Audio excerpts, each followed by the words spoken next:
তো বন্ধুরা, এখন বাজে দুপুর একটা। তো আজকের ব্লগটা আমি এখান থেকেই শুরু করছি, তোমরা দেখতে থাকো, আশা করি খুব ভালো লাগবে। আজকে হচ্ছে শনিবার। তো যাই হোক, সকাল থেকে এইদিকে অনেক কাজ ছিল, মাজা ঘষা, তোমরা তো জানোই শনিবারে আজকে নিরামিষ। তো অনেক কাজ করলাম, করার পর এইদিকে ঘুগনিটা সিদ্ধ করে নিয়েছি, এখন ভাতটা বসিয়ে দিয়েছি। আর মার এইদিকে শরীর খারাপ, মাকে নিয়ে রাজের বাবা গিয়েছে হসপিটালে। তো আমার যাওয়ার কথা ছিল, রাজের বাবা বলছে যে তুমিই যাও। আমি জানি ওইখানে গেলে কিন্তু দেরি হবে, তাই না, হসপিটালে। তো বললাম যে তুমি নিয়ে যাও, আর আমি এদিকে বাড়ির কাজগুলো করে নিই, তাই না। তো এইদিকে স্নান করলাম, ঠাকুর পুজো দিলাম, দেওয়ার পর এদিকে রান্নাটা বসিয়ে দিয়েছি। তো দোকানের এদিকে আবার সমস্ত কিছু রেডি করতে হবে।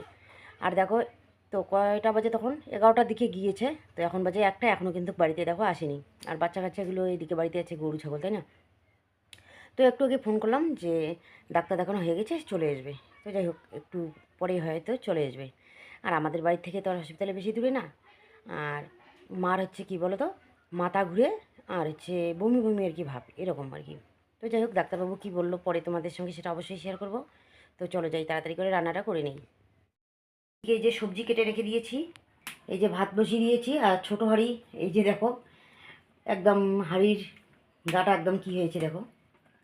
আর এখানে ঘুগনি সিদ্ধ করে ঢেকে রেখেছি। আর এখানে রেখে দিয়েছি ডাল ভিজিয়ে রেখে দিয়েছি। আসলে বিড়ালের অত্যাচারের জন্য না, একদম কোনো জিনিস আর কি ঢাকায় রাখা যায় না। আর আজকে দোকান থেকে মানে বাজার থেকে এনেছে এই যে ডাল, মটর, আর হচ্ছে কাঁচা লঙ্কা আর ধনেপাতা। যেমন আর কি পয়সা তেমন খরচা, 1 কেজি করে নিয়ে এসেছে। আর এইখানে হচ্ছে, তো এইদিকে ভাতটা হয়ে যাক, আর আমি ততক্ষণে গরুগুলোকে জল দিয়েছি। মানে জলটা তুলে রাখি, পরে গরম গরম ভাতের মাঠটার সাথে দিতে পারবো, তাই না। আর এদিকে গরম একটু আছে, এগুলো হচ্ছে মটরের জলটা আর কি আছে। আর আমার শরীর বেশি একটা ভালো না, দেখো শরীরে চোখ মুখ একদম বসে গেছে। তো অনেক দিন ধরে ভিডিও ছাড়তে পারি না, মোবাইলেও পয়সা নেই জানো। তো পয়সার অভাবে মোবাইলে পয়সা করতে পারি না, তো সেই জন্য আর কি ভিডিও ছাড়া হয় না। তো বন্ধুরা, এইদিকে ডাক্তার দেখি যে মা চলে আসলো বাড়িতে। তো এইদিকে সুই দিয়েছে, ওষুধ কিনতে হয়েছে, তো হসপিটাল থেকে দিয়েছে, আবার কিনতেও হয়েছে। বন্ধুরা, এইদিকে রান্না বান্না, দোকানের সমস্ত কিছু রেডি করা, সব কিছুই বাড়ির কাজ হয়ে গেছে সমস্ত কিছু। তো এখন হাত মুখ ধুয়ে এই যে চলে আসলাম এইদিকে বাগান বাড়িতে। আসলে এইদিকে হাঁসগুলো প্যাক প্যাক করছে, তো এইদিকে আসলাম। তো এসে দেখি এইদিকে 5টা হাঁস, আর 2টো হাঁস এখনও আসেনি। তো আগে কিন্তু 4টা ছিল, মানে কলপারে মানে ভাত ছিল, ভাতগুলো খাওয়া দাওয়া করে এইদিকে পিছন দিকে আসলো। তো এখানে আবার একটা। তো যাই হোক, 5টা আছে, আর 2টো আসেনি। চলো যাই দিঘির পাড়ে, দেখি ওইদিকে আবার যদি দিঘির মধ্যে আছে, কারণ ওদেরও হাঁসগুলো আছে, ওদের সঙ্গেও থাকতে পারে, তাই না। তো নিয়ে আসতে হবে। তো চলো যাই। আর এইদিকে দেখো গরুগুলো এইদিকে বাঁধা আছে। আর এই জমিগুলোর মধ্যে এই যে ভুট্টা গাড়ছি, আলু গাড়ছি। তো এখনও চারা হয়নি, মানে কয়েকদিন হয়েছে। আর আমার এই দেখো হাতের অবস্থা, এগুলো উঠতেই চায় না, একদম কালো হয়ে যায়, মানে ফেটে ফেটে যায়। আর এদিকে হাঁড়ি কড়াই মাজা, বাসন মাজা, এগুলো উঠতেই চায় না জানো। কতগুলো জামা কাপড় ধুলাম, তবু এগুলো আর ওঠেনি। ঠান্ডার দিন আসলে এরকম হয়, পায়ের অবস্থাও এরকম হয়, হাতের অবস্থাও এরকম হয়ে যায়। তো বন্ধুরা, আমি এইদিকে এসেছি এই যে দিঘির পাড়ে। তো আর এইদিকে বড় কাকা শ্বশুরবাড়ির এইদিকে চলে আসলাম। তো হাঁসগুলো এদের বাড়িতেও আসে। তো তো যাই হোক, আর এইদিকে এদের বাড়িতে দেখো ধান ডাঙানো হয়েছে, ছোট মেশিন দিয়ে ধান ডাঙিয়েছে। তো এরা আর কি খড়গুলো আটি এটি রাখে। আর এইদিকে দেখো বড় কাকি শাশুড়িমা এইদিকে বাইরের দিকটায় ঝাড় দিয়ে নিচ্ছে। তো কেন এসেছি তো সেটাও তোমাদেরকে বলছি। হাঁস একটা নেই, তো তো সেই জন্য খুঁজতে এসেছি। তো বড় কাকি শাশুড়িমা বললো যে আছে হাঁসগুলো, একটু আগেই নাকি দেখ। তো বন্ধুরা, বাড়ির সমস্ত কিছু কাজকর্ম করে সন্ধ্যা প্রদীপ দিয়ে তারপর আমরা চলে এসেছি কীর্তনে। তো দেখো মা এসেছে, রাজরাশি সবাই আমরা এখানে এসে পড়েছি, আমাদের পাড়ার এই পাড়ার সবাই। তো আজকে হচ্ছে অষ্টপ্রহরের আটরি, মানে 8 দিন পূর্ণ হয়েছে। তার জন্য আজকে দেখো এই যে কীর্তনের আয়োজন করা হয়েছে, তারপরে এইদিকে রান্নাবান্নাও চলছে।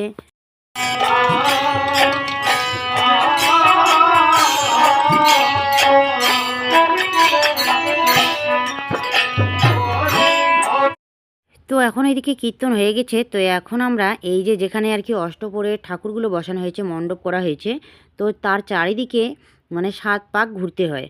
তো সবাই মিলে এই যে দেখো ঘুরছি। তো এখানে সেরকম লাইটের ব্যবস্থা নেই।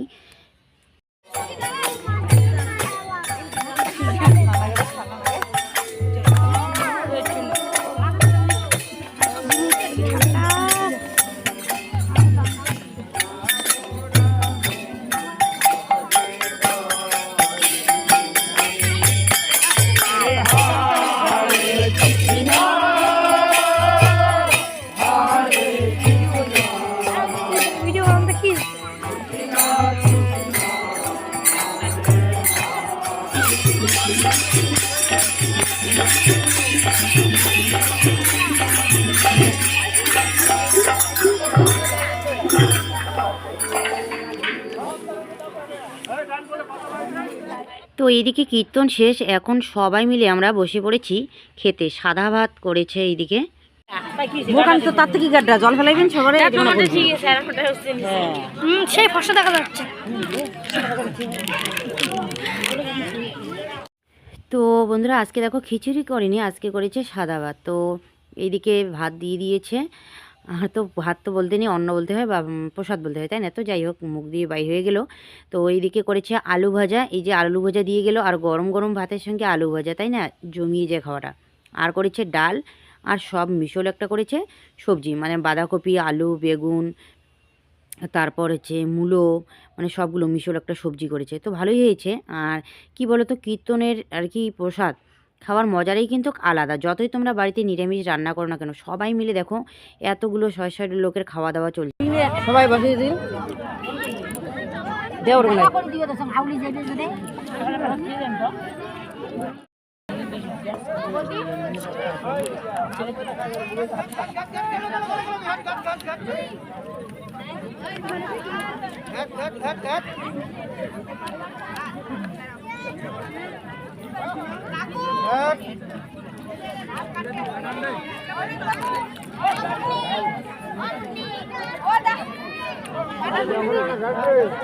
ওই জল তো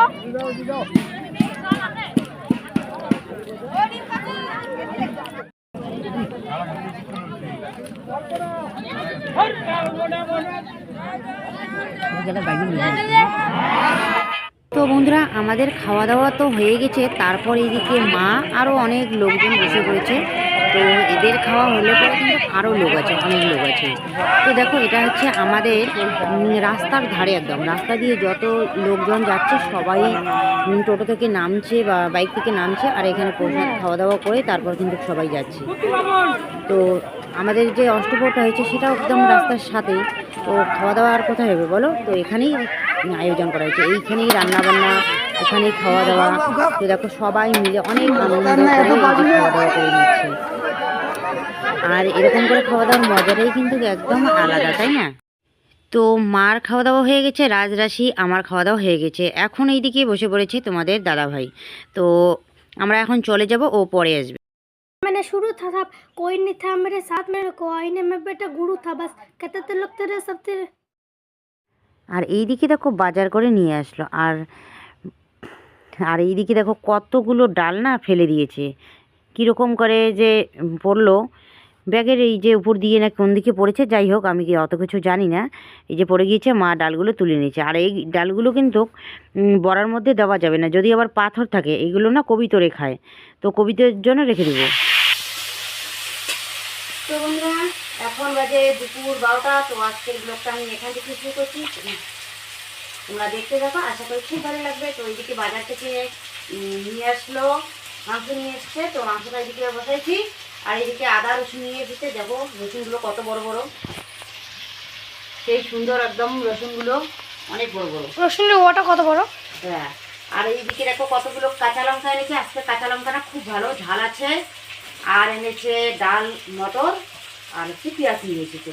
তো যাই হোক তাড়াতাড়ি করে আমি রান্নাটা এদিকে করে নিই। আর এইদিকে দোকানে রেডি করবো, এই যে মশলাটা আর কি রেডি করছি এদিকে। তারপর এদিকে লঙ্কার বোটাগুলো মানে ফেলবো। তো যাই হোক মানে যেগুলো এখানে বসে বসে করা যায়, তো সেই কাজগুলো আমি করে নেবো। তারপরে পেঁয়াজ তুলবো, পেঁয়াজ কাটবো। আর এখানে হচ্ছে চিকেন। এই যে দেখো দেখেছেন কত সুন্দর হয়েছে না? এখনো লঙ্কার গুঁড়ো দিইনি। যাই হোক এইদিকে খাওয়া দাওয়ার কাজ তো শেষ। তো এখন আমি উঠানটা ঝাড় দিয়ে নিচ্ছি। তো উঠানটা ঝাড় দিতে গিয়ে দেখি বারান্দার অবস্থা যা হয়ে আছে। তো এখানে অনেকগুলো জানো কী যেন বলে বিছন ধান আর কি, যে ডাব দিয়ে রেখেছিল, তার জন্য কতগুলো খড় এনে বারান্দার মধ্যে রেখে দিয়েছিল গামলার মধ্যে। ওইগুলো একদম পড়ে পড়ে কীরকম হয়ে আছে। তো ওইগুলো পরিষ্কার করলাম, প্লাস্টিকটা ভাঁজ করে রাখলাম। তো এখন আমি এইদিকে উঠানটা ঝাড় দিয়ে এইদিকে জমা করে রেখে দিয়েছিলাম। তো এখন এই যে আবর্জনাগুলো গামলার মধ্যে তুলে নিচ্ছি। তো দেখো শুধু উঠানটা ঝাড় দিয়েই যে কাজ শেষ তা না, কিন্তু তার মধ্যেও আবার অনেক কাজ থাকে, তাই না? তো যাই হোক কাজগুলো ঝটপট করে নিই, ঝটপট করি ঠিকই, কিন্তু ঝটপট আর কই হয় বলো? সন্ধ্যার আগ পর্যন্ত এইদিকে কাজ করতেই থাকতে হয়। তো যাই হোক, যত কাজ করা যাবে তত শরীর কিন্তু ভালো থাকবে, তাই না? আর কাজ না করলে কিন্তু শরীর একদম খারাপ লাগে আবার বেশি। তো দেখো কতগুলো, দেখো আবর্জনা সবগুলো এখন আমি ওইদিকে ফেলে দেবো, আর হাঁসগুলো ওইদিকে চলে যাচ্ছে দিঘির পাড়ে। তো বন্ধুরা, অনেকক্ষণ পর আমি তোমাদের সামনে আসলাম। তো এইদিকে আমার উঠান ঘর ঝাড় দেওয়া হয়ে গেল। তো সকালবেলা একবার ঝাড় দিয়েছি, তারপর 11টা 12টার দিকে আবার ঝাড় দিয়েছি। পাতা এত পড়ে কীরকম লাগে দেখতে, তাই না? তো এখন আবার ঝাড় দিয়ে নিলাম, উঠান ঘর ঝাড় দিয়ে নিলাম। আর ওই দিকটা একদম নোংরা হয়েছিল, ওই দিকটা পরিষ্কার করলাম। তো ওখানে কী কী যেন ছিল, ওইগুলো সবগুলো বাইরে নিয়ে গেলাম। এই যে আলনাটা ছিল, আলনাটা সরিয়ে এই দিকে রাখলাম। তো আলনাটা মাকে বললাম ঘরে নিয়ে যেতে, তো পরিষ্কার করে ঘরে নিয়ে যেতে হবে। তো আমারও সময় নেই, বাসন কুসন আছে অনেকগুলো কলপারে। খাওয়া দাওয়ার বাসন কিন্তু মাজা হয়ে গেছে। তারপরে এদিকে পেঁয়াজ কাটা, মানে আলু ছোলা, মানে তারপরে মিক্সচারে যে বাটা হয়েছে ওইগুলো, তো অনেক বাসন বাইর হয়, তাই না? ডাল ভিজানো হয়েছিল, ওইগুলো মাজবো এখন আমি। তারপর এইদিকে দেখো গোয়াল ঘরে এই যে গরুর জন্য খড় আমি এনে রেখে দিয়েছি, কারণ একটু পরে আমি হাত মুখ ধুবো বাসন কুসন মাজার পর। আবার এই যে খড় নাড়তে হবে, তাই না? তো ভাবলাম যে না, একদম খড়গুলো ঘরে নিয়ে আসি, তারপর বাসন মাজি। আর গরুগুলো পর সন্ধ্যার দিকে ফটাফট নিয়ে আসবো, তাই না? আর মা এদিকে বাড়িতে নেই, মা গিয়েছে আটা নিয়ে এসেছিলো। তো আটার পয়সা দিতে কখন আসে তার কোনো ঠিক নেই, রাত্রিও হয়ে যেতে পারে, হয়তো পাশেই, কিন্তু গল্প করতে করতে কখন যে বেলা চলে যাবে টেরও পাবে না কিন্তু। আর জানে যে বাড়িতে লোক আছে, চিন্তা নেই, তাই না? নিশ্চিন্তে গল্প করবে। আর এদিকে প্লাস্টিকটা ভাঁজ করে বেঁধে রেখে দিলাম, যদি আবার বিড়াল আছর মারে তাহলে ছিঁড়ে যাবে, বা এদিকে কি বলো তো, কী যেন বলে, সরেয়া, তারপরে হচ্ছে ইঁদুর কেটে দিতে পারে, তাই না? তো ভাঁজ করে রেখে দিলাম। তো চলো এখন যাই, তাড়াতাড়ি করে বাসনগুলো মাঝে। আর আমার মোবাইল ধরতে ধরতে না আমার হাতের একদম ব্যথা হয়ে যায়, আর স্ট্যান্ডটাও নষ্ট হয়ে গেছে। তো সেজন্য ভালো করে ভিডিও করতে পারছি না। কি করবো আর বলো, স্ট্যান্ডটা ঠিক করতে হবে। তো কোথায় ঠিক করে সেটাও আমি জানি না। আর রাজের বাবা তো ওইগুলোর মধ্যে যাবে না, স্ট্যান্ড কী হয়েছে না কী হয়েছে ওগুলো, মানে ও ধার ধারে না, আর আমাকে ভিডিও করতে দেয় না, জানো? তো সেই জন্য আমি সেরকম করে ভিডিও করতে পারি না, ওর সামনে আমি ভয়েস দিই না। যখন ও বাজারে চলে যায় তাড়াতাড়ি করে ভয়েসটা দিয়ে নিই, এরকম করে, জানো, ইয়া করে। আর কাউকে সাপোর্ট না করলে কেউ কিন্তু সে এগিয়ে যেতে পারে না। আমার পরিবারের লোকগুলোই আমাকে সাপোর্ট করে না, আর অন্য কারো কথা কী বলবো বলো? তো যাই হোক, আর এইদিকে দেখো ঘরের লাইটটা এই যে এখনও জ্বলা আছে, জ্বালিয়ে রেখে দিয়েছে। আর এইদিকে দেখো কলপারে বাসন আছে, এখন আমি বাসনগুলো মাজবো। চলো ঠিক আছে, ঝটপট বাসনগুলো মেজে নেই, তারপর তোমাদের সঙ্গে শেয়ার করবো। এদিকে আমি হাত মুখ ধুয়ে এই যে মাথাটা একটু চিরুনি দিয়ে নিলাম। তো এইদিকে কিন্তু সন্ধ্যা লেগে গিয়েছে, তো ঘরের লাইটগুলো এই যে জ্বালিয়ে দিলাম, গোয়াল ঘরের লাইটটা এইদিকে দিয়ে দিলাম। এখন আমি গরুগুলোকে ঘরে তুলবো, ছাগল নিয়ে আসবো বাড়িতে। মা রাজরাশি এইদিকে কেউ বাড়িতে নেই। তো বললাম না যে মা আটার পয়সা দিতে গিয়েছে, তো এখনও দেখো আসেনি। আর এইদিকে কিন্তু অন্ধকার হয়ে গেছে, চলো বাইরের দিকটা একটু দেখাই। এই যে দেখো অন্ধকার হয়ে গেছে, চলো ঝটপট আমি গরু ছাগলগুলোকে ঘরে তুলে নেই। তো ছাগল নেওয়ার জন্য আমি এইদিকে চলে এসেছি, এই যে ডিঙ্কাদের বাড়ির পিছনে। তো ছাগল নিলাম, আর ছাগলটা দেখো দৌড়ে দৌড়ে যাচ্ছে বাড়িতে, আর দড়িটা ছেড়ে দিলে তো সুপারি গাছে লাগবে। তো বন্ধুরা, এইদিকে সন্ধ্যা প্রদীপ দিয়ে এই যে মোবাইলটা নিয়ে বসে পড়েছি বিছানায়। আর রাজরাশি এদিকে বাড়িতে নেই, আর মা এদিকে বাইরে আগুন তাপাচ্ছে। তো এদিকে কে যেন আসছে, গল্প করছে, আর প্রিয়াঙ্কার মা মনে হয় আসছে, ওরা গল্প করছে আর আগুন তাপাচ্ছে। আর আমি এদিকে বিছানায় বসে বসে মোবাইল কাজ করছি। আর রাজরাশি ওইদিকে বর্ণালীদের বাড়িতে ওইখানে খেলছে। তো সূর্য এসেছে, সূর্যের সঙ্গে আর কি খেলছে, ব্যাডমিন্টন আর কি।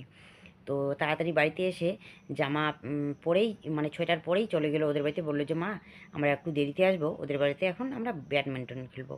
তো ঠিক আছে, তাই না? তো বইও এখনও আনা হয়নি, আর রেজাল্টও ওদের এখনও দেয়নি। তো যাই হোক, 2টা দিন একটু ওরা খেলার সময় আর কি পাবে।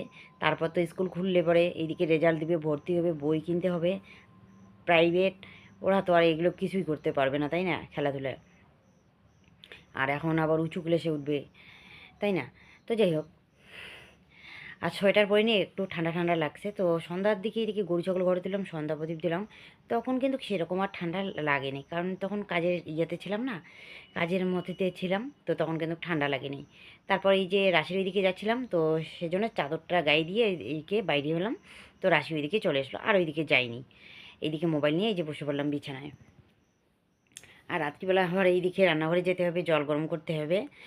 আর দুপুরবেলাতেও শুধু মাংস তরকারি রান্না করেছিলাম ওদের জন্য, আর আমাদের জন্য আলু সিদ্ধ দিয়েছিলাম, আলু মাখা করেছি, আর হচ্ছে মাছ ভাজা, এগুলো দিয়ে খেয়েছি। ওইগুলো দিয়েই কিন্তু খাওয়াটা ভালোই হয়েছে। কালকে মাছের ঝোল করেছি, মা আর কি খেতে চায় না, খায়নি, আমারও আবার ইচ্ছা করে না। তো ভাবলাম যে না, আজকে দুপুরবেলায় হোক আর কী হয়ে হোক, তো সিদ্ধ ভাতই করবো। তো মা বললো যে না ঠিকই আছে। তো সিদ্ধ, এই যে আলু সিদ্ধ আর হচ্ছে মাছ ভাজা দিয়ে গরম গরম না, মাও কিন্তু ভাত খেয়েছে, আমিও খেয়ে নিয়েছি। আর ওদের জন্য মাংস রান্না করেছি, একটু কষা কষা করে মাংস রান্না করেছি, বাস ওইটুক দিয়েই ওরা খেয়ে নিয়েছে। সেদিন ঝোল রান্না করেছিলাম একটু মাংসর, ব্রয়লারের মাংসর কিন্তু ঝোলটা ভালো লাগে না, তাই না? আমি তো জানি না আর কি, ওদের মুখে শুনি, তো সেজন্য আজকে ঝোল করিনি, একটু মাখা মাখা করে করে নিয়েছি, ওগুলো দিয়েই ওদের খেয়ে নিয়েছে। একটু সবজি আছে, ওদেরটা হয়ে যাবে। তো ঠিক আছে বন্ধুরা, আজকের ব্লগটা এ পর্যন্ত। কালকে দেখা হবে এক নতুন ভিডিওতে।